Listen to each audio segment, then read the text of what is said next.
Ready. আসসালামু আলাইকুম guys, welcome back to my Facebook page Ziad Hasan Zahid. আশা করি সকলে ভালো আছেন। আলহামদুলিল্লাহ আমি ভালো আছি। এর আগে যে ভিডিওটা ছাড়ছিলাম আলহামদুলিল্লাহ আপনারা অনেক রেসপন্স দিচ্ছেন, ভালো লাইক পাইছি, শেয়ার পাইছি, ভালো করছে। এই জন্য নেক্সট আমরা ভিডিও নিয়ে চলে আসলাম। তো ভিডিওটা স্কিপ না করে সুন্দর মতো পুরোটা দেখেন। আর আশেপাশে যে একটা ভিউ, আমি এখানে আছি একটা ছাদে, এটা আমার বন্ধুদের বাসার ছাদ।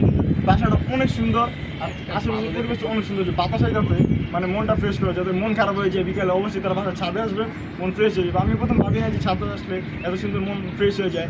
আজকে আসলাম, দেখলাম না পরিবেশ সুন্দর। আপনারা কিছু সিনেমেটিক ভিউ দেখতে থাকেন।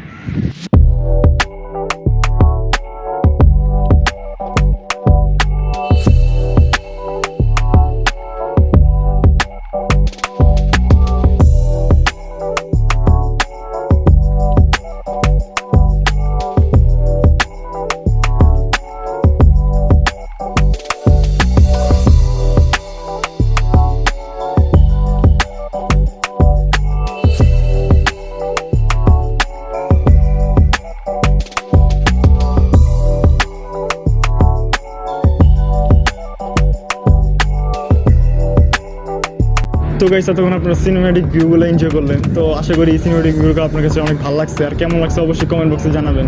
তো আজকে ছাদে আসলাম, অনেক দিন পরে আসলাম। তো আজকে ছাদের ভিউটা আমার মাশাআল্লাহ অনেক ভালো লাগছে, কারণ বিকাল টাইমে ছাদটা আসলে অনেক ভালো লাগে। যারা ঢাকা থাকেন তাদের খেলার মতো কোনো মাঠ থাকে না, কিংবা কোনো ঘোরার মতো জায়গা থাকে না, ঘুরতে হলে অনেক দূরে যাওয়া লাগে, ট্রাভেল করা লাগে, তো অনেক এনতেন অনেক ঝামেলা হয়। কিন্তু যারা মানে বাসা আছে, ছাদ আছে সুন্দর, দেখেন ছাদ থেকে অনেক সুন্দর পরিবেশ এনজয় করা যায়। যারা এনজয় করতে চান অবশ্যই তারা বিকালে ছাদে আসবেন। আর ছাদে আসার অভ্যাসটাই মনে করেন এক ভালো একটা অভ্যাস। আর সবসময় মনে করবেন যে ছাদের বাতাসটা ফ্রেশ একটা আবহাওয়া। সারাদিন ঘরে বসে থাকার পর mobile phone, laptop, YouTube, Facebook সব কিছু দেখার পরে একটু মানে মাইন্ডটা ফ্রেশ করার জন্য, পড়ালেখার চাপ থেকে বের হওয়ার জন্য, মাইন্ডটা ফ্রেশ করার অবশ্যই আমার মনে হয় যে ছাদটা বেস্ট। মানে খেলার মাঠ যদি না থাকে, যদি পার্ক থাকে ওটা আলাদা বিষয়, কিন্তু ছাদটা অবশ্যই বেস্ট। আপনারা দেখেন চারদিকের ভিউটা, আপনারা একটু দেখেন। ক্যামেরাম্যান ভিডিওটা একটু দেখাও তোমরা, জাস্ট ভিডিও কত সুন্দর